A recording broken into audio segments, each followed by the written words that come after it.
Pets from the cold. This weekend's weather forecast is concerning for humans, but especially for pets that live outside.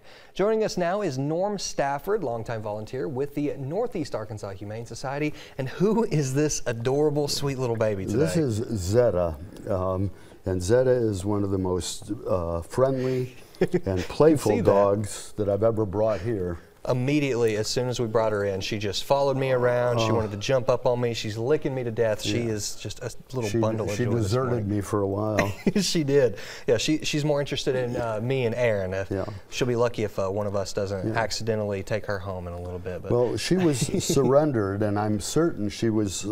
They paid a lot of attention to her because she's so good with people. Yeah, absolutely. We're both a little surprised that she's sitting so quietly right now. Yeah. So good. She was just full of energy, and she's like, you know what? The camera's on. I'm going to be on my best behavior now. But she is just a beautiful dog. She really is. And I'm having fun. I'm a little worried that my wife sees her and says, we need another dog. Same. I hope my wife's not watching right now, but we'll talk more about her in a second. First, we want to talk a little bit about keeping our pets warm because we have just some horribly frigid temperatures moving through. You always need to worry about that, especially if the water gets frozen. You can't let that happen.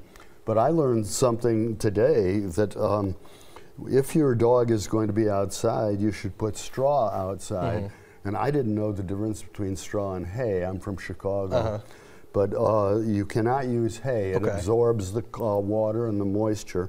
But put hay out, or excuse me, straw, put the straw out. So that the dog or cat can cuddle up in it. And frankly, I wouldn't leave any animal out the next couple of days. That's exactly what I was going to say. We need to bring those pets in if at all possible, but especially if for whatever reason they do have to be outside. No blankets, no hay, just that straw. That's right. Absolutely. Yeah. And if you have a garage or a back porch, just don't let an animal out in this weather. Absolutely, especially a little sweetie like her here. Yeah. She's just fallen asleep all of a sudden. She tuckered herself out. If someone is watching today and they want a little companion, I know I got my dog Rocco during that snowstorm a couple years ago, and we got to know each other real well because we were locked in the house together. How can someone adopt this sweet baby to have somebody to ride out this winter weather with? Well, you can go to NEA .com, and then you, wait, is it .com or .org? But I'm not sure. But you can go there, fill out a form, and she's got two siblings who are waiting as well. And I believe they look, they're similar in appearance. So there we go. We could get just a whole package deal, get all three of them. That's right. Well, thank you so much for joining us today. It's good to see you, Chase. Absolutely, always. And it's good to see you. This is our first time. Oh, she's finally starting to wake up a little bit. But now she's going to cause trouble when I take her home. Of course. She's going to be fired up the whole ride home. And Aaron, we're talking about those cold temperatures. We don't want to talk about them, but we got to talk about them this morning. We have to talk.